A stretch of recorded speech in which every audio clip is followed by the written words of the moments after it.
Hey guys, today I'm gonna show you how to fix Translucent TV not working on Windows 11. So first things first, let's go to our browser, and in our browser all you have to do is go to this particular page. Link for this one is going to be in the description, or if you want to make it harder, you can just do this one, GitHub and then Vive tool.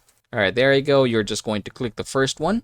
Now, once we're here, we're just going to scroll down and then we're going to download this one, Vive tool, and make sure it's the zip file.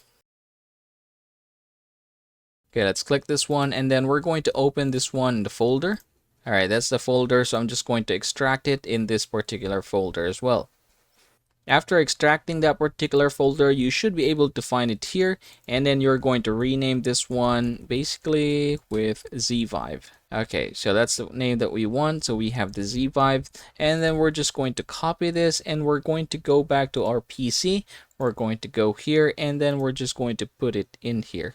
Alright, that's the zvive folder. And the next thing that we're going to do is we're going to go to cmd and then we're going to run this one as administrator. Alright, so now it's system32. This is the admin, and then we're going to copy this one, hit enter. Alright, so now we are in the zvive folder. We're going to copy another prompt. There you go. We're going to paste the command here. We're going to click enter once again, and there you go, successfully set feature configuration. Now after that one, all you have to do is restart your computer. So after restarting your computer, let's try to check if it works. Okay, we're going to go here, we're going to right click, and we're going to go to desktop. Let's set it as clear.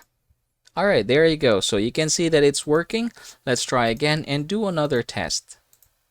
Okay, so congratulations everyone. That's how you're going to fix Translucent TV on Windows 11 if it is not working.